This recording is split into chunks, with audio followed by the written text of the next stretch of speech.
Good morning. Welcome class 5 students. Today we shall discuss about the subject and predicate of a sentence. Let us recall what is a sentence. A group of words so arranged to make complete sense is called a sentence. A sentence begins with a capital letter. Every declarative sentence and imperative sentence ends with a full stop.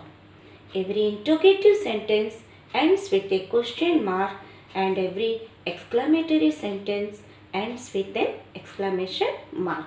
Now let us discuss about the subject and predicate of a sentence. In a sentence, the person or a thing we talk about is called the subject, and what is said about the subject is called the predicate. Predicate always contains the verb. So, what is the subject? When we speak about something in a sentence, it is called the subject, and what the subject is doing is called the predicate. Here you see the example of a sentence. Birds fly in the sky. About what we are speaking?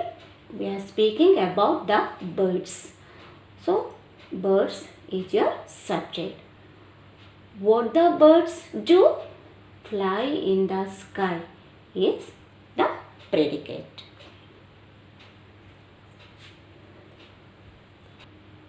To find the subject, we need to question the verb with who or what. So, the subject can be identified by placing the word who or what before the verb. The subject usually comes at the beginning of a sentence before the verb. It can be a noun or a pronoun or a group of words acting as a noun.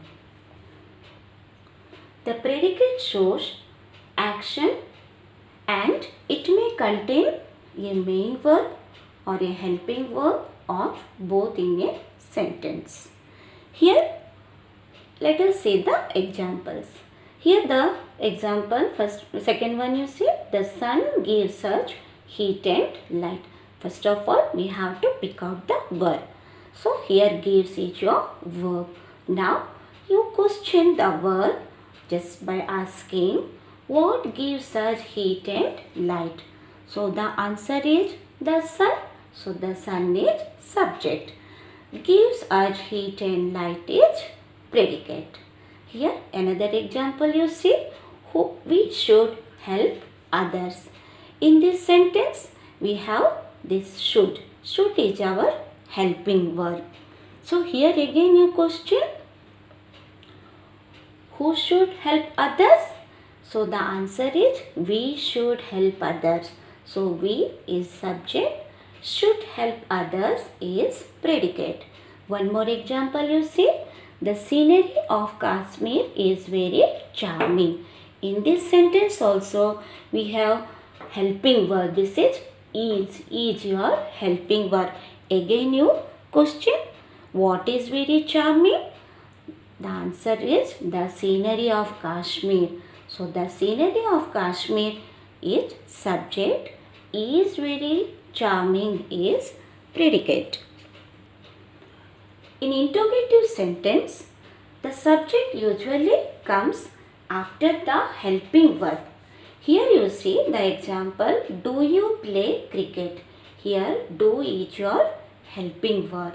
So here you see the subject you comes after do.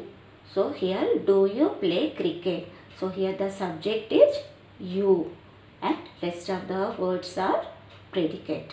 Next question, can fish live without water?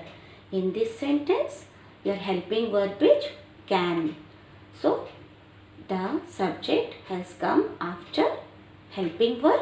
So the subject is fish. Fish is your subject and rest of the words are predicate part.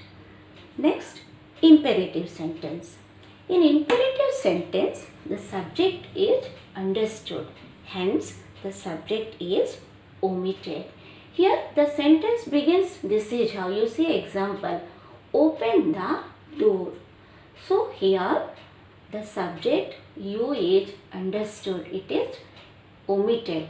So in this case you write you in the subject part by keeping in the brackets, and open the door is your predicate. And one more example, work hard. Here also the subject is understood, it means you work hard. So you is your subject, work hard is your predicate. In exclamatory sentences, the subject is occasionally placed after the predicate.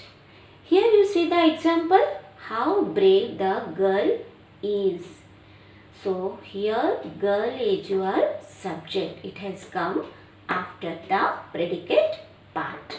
So girl is your subject and how brave the is your predicate. Next example, what an intelligent boy he is. He is your subject, it has come after the predicate part. So your subject is he and predicate what an intelligent boy is, your predicate. So this is all about the subject and predicate of a sentence. That's all for today.